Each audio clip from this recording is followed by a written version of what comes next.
Bom, muito obrigada pelo convite, por estar aqui. Você falou uma coisa muito especial, o BO. O que nós temos no Rio de Janeiro e no Brasil como um todo é uma grande dificuldade de registrar um boletim de ocorrência quando a mulher sofre um assédio psicológico, até porque provar não é fácil. Então eu vou contar um breve case. Eu também atuo na área de família, além de ser criminal, empresarial, 38 anos de militância. E como meu trabalho em relação às mulheres é pro bono, eu pude pegar esta cliente porque era família. Ela queria se divorciar do marido e se preocupava muito com a guarda da criança. Então eu marquei a primeira entrevista no meu escritório e senti nitidamente com as palavras dela que uma das grandes dificuldades dela era a parte financeira, como ela iria ficar, visto que ela era casada com um alto executivo de uma multinacional. E a minha entrevista foi indo, porque eu busco muito, eu dou todo o tempo possível para o cliente, para perceber exatamente o que está se passando. Então, a minha primeira pergunta a ela foi: se você sempre cuidou do seu filho, qual é o seu medo de perder a guarda dele? Ah, porque tudo ele quer me tirar. Ele não aceita a questão que nós não nos entendemos mais. Já me ameaçou de várias formas. Me deu clique. Eu falei: de que formas? Aí ela, com palavras, enfim. Cheguei aonde eu queria, aonde eu havia percebido o assédio psicológico.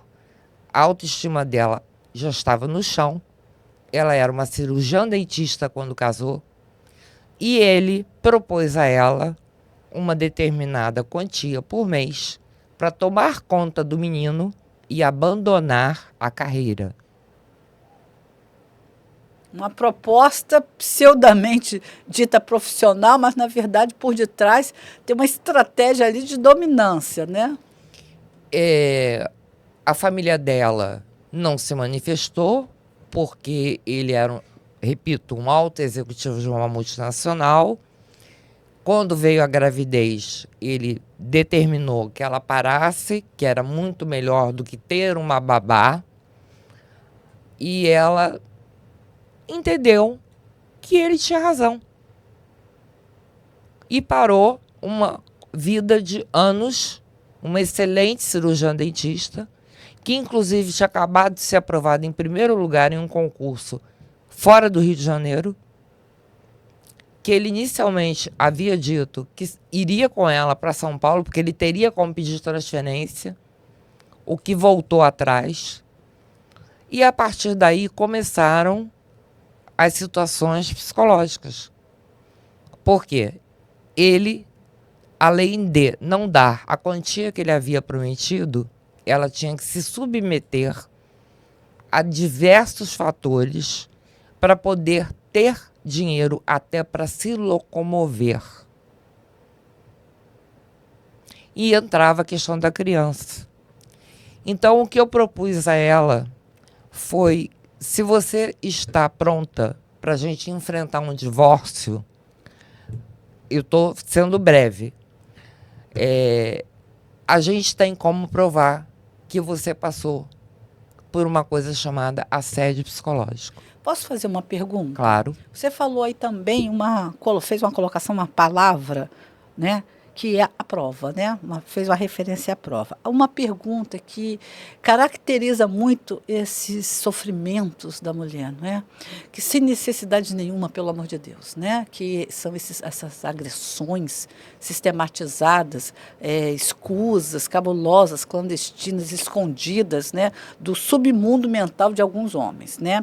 Então, a maioria das mulheres não consegue provar isso por ter esse perfil. São coisas subjacentes, são coisas que não são concretas. Olha, ele não me bateu. Né? Então vive no mundo um pouco, tem a ver com uma espécie da imaginação doentia do tal, né? Do dito, e tem a ver com também do lado da vítima a insuficiência dos procedimentos comprobatórios, porque claro que ele não vai deixar ela filmar nem fotografar e vai perceber logo, porque primeiro que ela é uma pessoa que já está em estado vulnerável, ela está mais fraca, vamos falar o português claro, ela foi enfraquecida, não é? Exato. Então, ela não tem, muitas vezes, e isso é fato, né? Como vou comprovar isso? Então, de um lado, ela sofre horrores, e aí ela vai buscar ajuda, e depois ela sofre mais horrores ainda, porque ela não tem como comprovar. E aí fica um joguete na vida dela, né? Por um lado, ela quer arrumar as provas, por um outro lado, ela não consegue arrumar as provas, e é uma coisa que dá uma certa ansiedade. E aí ela cai na ansiedade, cai na depressão, cai no remédio, e aí ela fica mais vulnerável ainda. Como sair dessa? Ela não sai. Aí ela larga a empresa, ela recebe até uma proposta dessa aí, né, que eu até entendo se houver uma lógica equilibrada, mas dentro desse contexto não é. É uma questão de manipulação. Então, o que eu consigo perceber, você que é uma advogada dessa área, quando você falou, eu consigo levantar as provas, né? Que seriam provas, digamos, em desdobramento, né? Entre aspas, não seria nem alternativa a palavra, mas seria assim, provas incomuns. Porque certamente ele não vai fazer uma gravação dizendo, olha, eu manipulo o mental dela assim, assim, assado. Não vai falar, não vai dizer isso, né? Então, como é que uma mulher que tem um desespero de estar vivendo sob o jugo de uma pessoa que é desequilibrada e que para os outros não é? Não é? Uhum. Para os outros ele mantém aquele teatro do psicopata, não é? É um gentleman. É um gentleman. E ninguém acredita nela, né? Seja em que lugar for. É trabalho, é igreja, é vida familiar, é na sociedade, é no clube. Onde tiver, ele é maravilhoso e ela que não presta, não é assim? Exatamente. Não é? E aí ela não consegue se comunicar com ninguém, não tem nunca saída isso, porque ela não tem a prova. E ninguém vai acreditar nela, porque afinal de contas ele é um lorde. Não é? Ou ele é inteligentíssimo, ou ele é um líder religioso, um homem de princípios, né? E nós estamos vendo aí a quantidade de religiosos que manipulam isso. Muito. Não é? E as mulheres que sofrem coisas indizíveis, principalmente no campo religioso mesmo, das ditas regras religiosas, né? Vamos colocar assim, e ela se sente encurralada. Não é? Porque ele diz uma coisa para todo mundo e diz para ela outra, e pode ser o marido, pode ser o pastor, pode ser o padre, pode ser até o médico, não é? E como sai dessa se não tem provas? Bom, como ela chegou a mim, ela notou que não tinha mais... Ela já havia pedido divórcio e ele tinha dito que ela não teria como fazer nada porque ele era um grande empresário e que ele ia tirar a guarda... Enfim, com todos os tipos de ameaça. Até que houve uma violência física. Pequena, mas houve. E foi quando ela realmente chegou à conclusão que dali podia ser uma coisa bem pior. E foi quando ela me procurou. E eu perguntei se ela tinha tido a capacidade, pelo tempo, de pelo menos tirar uma foto. E nós tínhamos apenas um pequeno hematoma. Então, para entrar na parte de abuso sexual, que a gente, claro, que entrou também, era ainda muito primário. Eu consegui, com muita dificuldade, que ela entendesse que esse ponto foi o ponto crucial, que ele levou anos para chegar a essa conclusão e tomar essa atitude. E, sinceramente, na parte da agressão, nem foi uma agressão tão grande assim, mas foi uma agressão. Foi ali a ponta do iceberg. Foi a ponta do iceberg. E quando ela veio a mim e narrou toda a história do casamento, o meu trabalho foi mostrar para ela que ela tinha passado por assédio psicológico o tempo inteiro. Ela tinha um histórico de sofrimento. E aí foi o meu grande trabalho. Foi ela entender que aquilo ali que ocorreu, uma briga rápida, onde ele deu um empurrão, mas a gente não sabe dali o que viria. E ali ela tomou a decisão de se divorciar, só ali. O meu trabalho foi mostrar para ela, diante da história que ela me narrou, o que vinha acontecendo.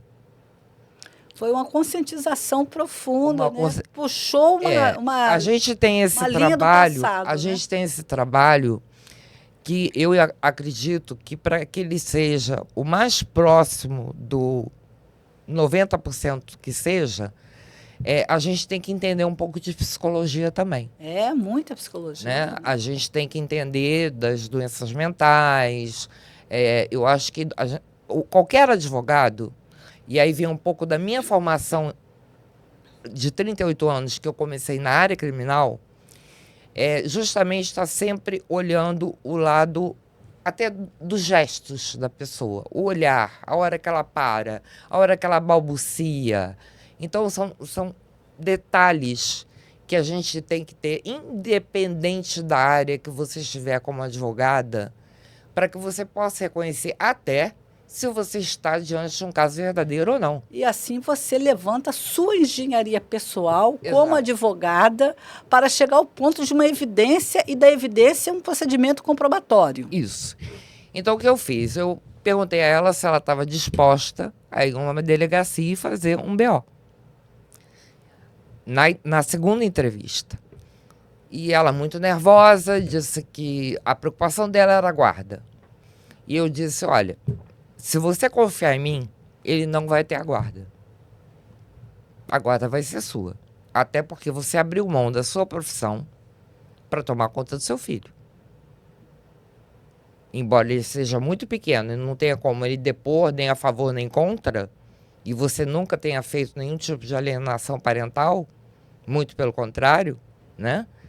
E nem é isso que você está disposto a fazer, a gente tem como começar. E ela topou. E no mesmo dia eu liguei para uma delegada, porque é claro que com 14 anos trabalhando com isso, eu fiz contato com várias pessoas importantes, delegados, psiquiatras, psicólogos, deputados, enfim. E liguei para uma delegada em específico e narrei o que eu estava querendo.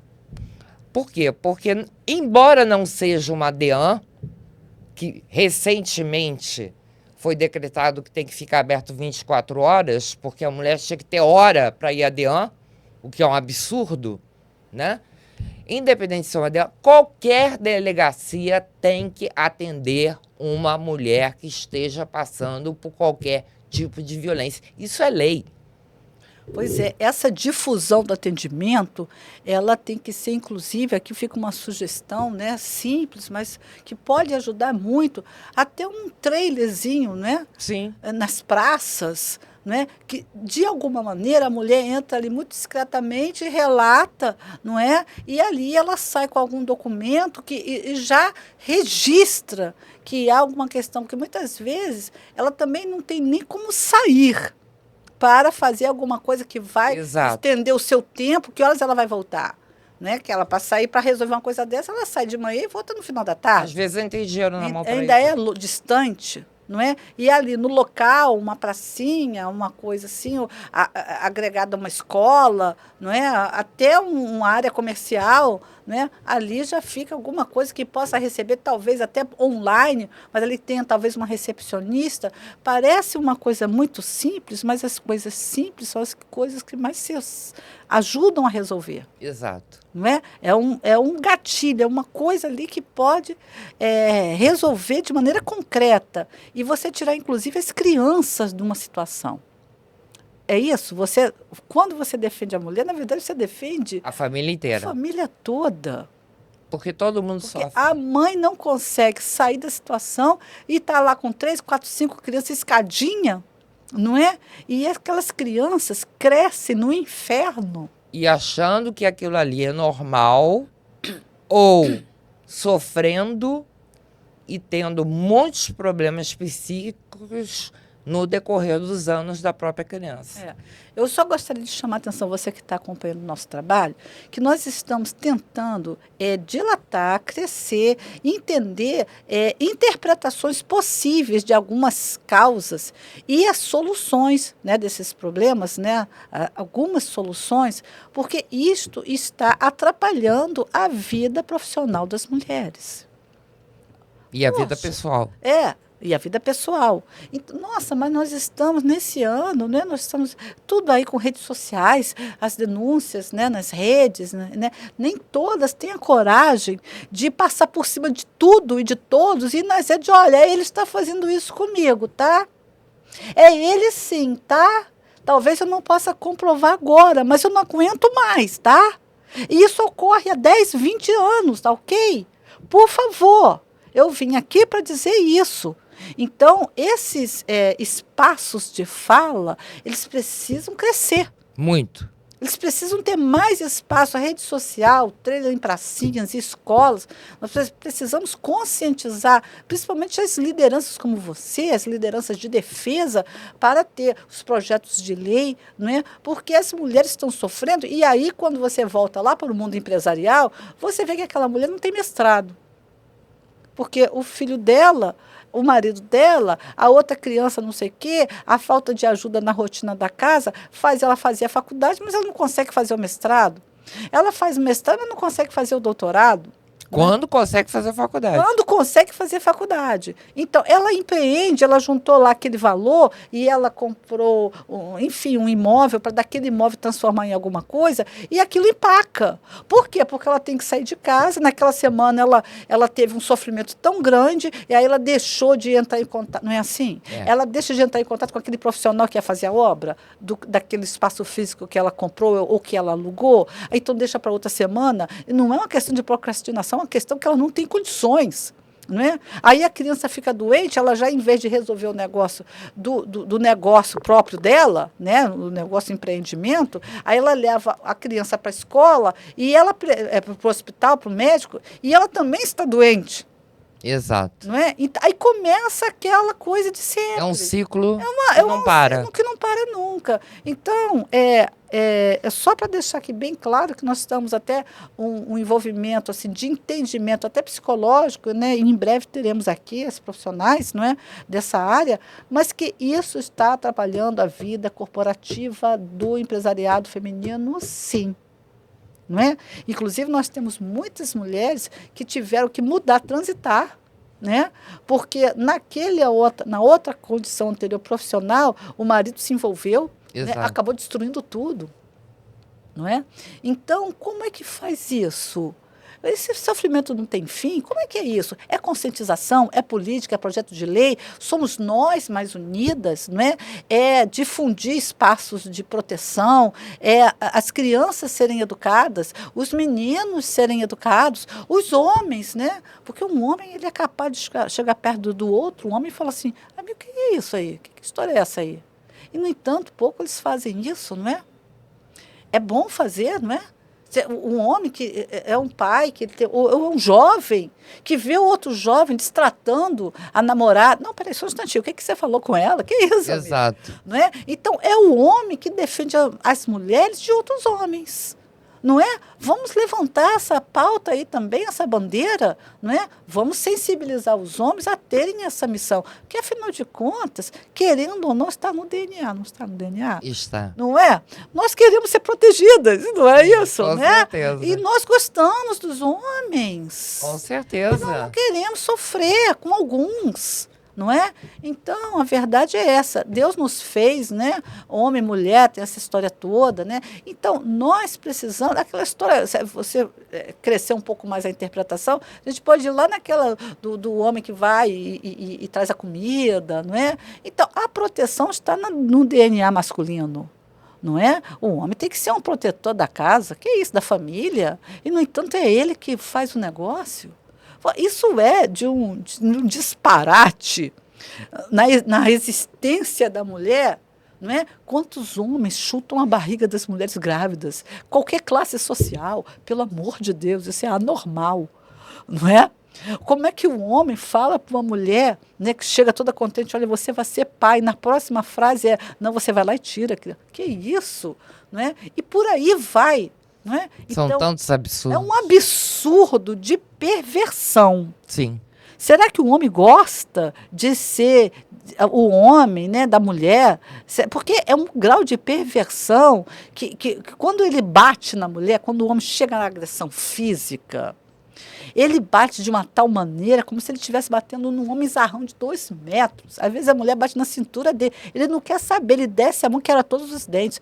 Pelo amor de Deus. Então, nós chegamos a esse ponto. E no mundo empresarial, isso tem uma certa teatralização, né? Se esconde isso, mas quando você ouve, né? Quando você começa a entender por que não tem mulheres nas lideranças, não tem mulher na política, não tem mulher no mercado de trabalho apta, extremamente. É uma minoria. Por que não tem mulher nas cabeças, as heads? Cadê as heads? Né? As CEOs, né? Ah, mas tem. Mas é de uma desproporção. Você vai no Congresso Empresarial. Conta quantas mulheres estão sentadas lá na frente e que têm poder de fala. Só conta. Salva se for empresariado feminino, um congresso, um encontro de empresariado. Se não for, você vê aquela coisa lá na frente, sim, são os ternos, né? É Porque a mulher vai verdade. colorida, né? Vai com as cores, coisa e tal. Quando você olha, tem aquela coisa escura. Eu preciso de óculos, né? Então, se eu não tiver com óculos, eu só vejo aquela coisa reta, assim, são os paletós por trás, né? Então, ali tem a primeira linha de frente, aqueles homens, né? Por quê? Porque a mulher não tem condição de fazer um trabalho, porque ela já tem uma dupla jornada. Até aí, tudo bem, é assim mesmo, funciona assim mesmo, né? Agora, a jornada do sofrimento tem não. Vamos parar de depauperar a mulher, degradar a mulher, humilhar a mulher. Vamos parar de ficar caladinhas para manter, né? Meu casamento é maravilhoso, eu tenho que ficar ótima, né? Nós temos que ter saída para isso, não é, doutora? Sem dúvida. Então, você está aí com esses livros, inclusive, né? Você está lançando os livros, a Já estou doutora, lançando o meu quarto livro. Venho doutora vai, agora em dezembro e um em março. doutora vem aí com material forte, porque o conhecimento é uma das chaves, tá? Conhecimento, a cultura, a informação são chaves. E ela, além de ter essa bagagem, ela ainda tem as propostas ligadas ao projeto de lei, porque nós temos que ter mais leis. É isso? Sem dúvida. Como é que fechou esse case seu? Você conseguiu? Bom, essa delegada é uma mulher que me acompanhava enquanto eu era presidente da OAB Mulher durante 9 anos. Sempre chamava ela para dar palestras, embora não fosse o fator dominante para ela ser delegada, ela não era de uma DIAN, ela sempre se preocupou com essa questão. E nos tornamos muito amigas. Então, volta e meia, a gente debatia. E quando eu liguei com esse caso em específico, ela chegou a marcar a hora e disse, eu quero receber. Então, nós fomos à sala dela e eu fui narrando. E a minha cliente, com muita dificuldade, foi narrando porque ela ainda estava, digamos, perdida. Fica assim, Né? né? Para entender que ela tinha passado por aquilo.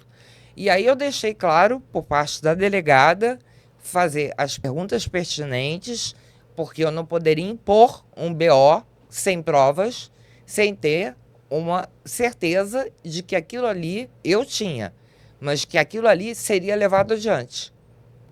E a delegada, da mesma forma que eu visualizei, visualizou.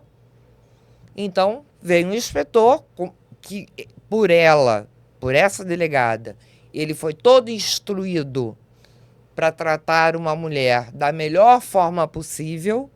Nós ficamos 2h40. Ela deu o parecer dela, foi ao MP e conseguimos a violência psicológica.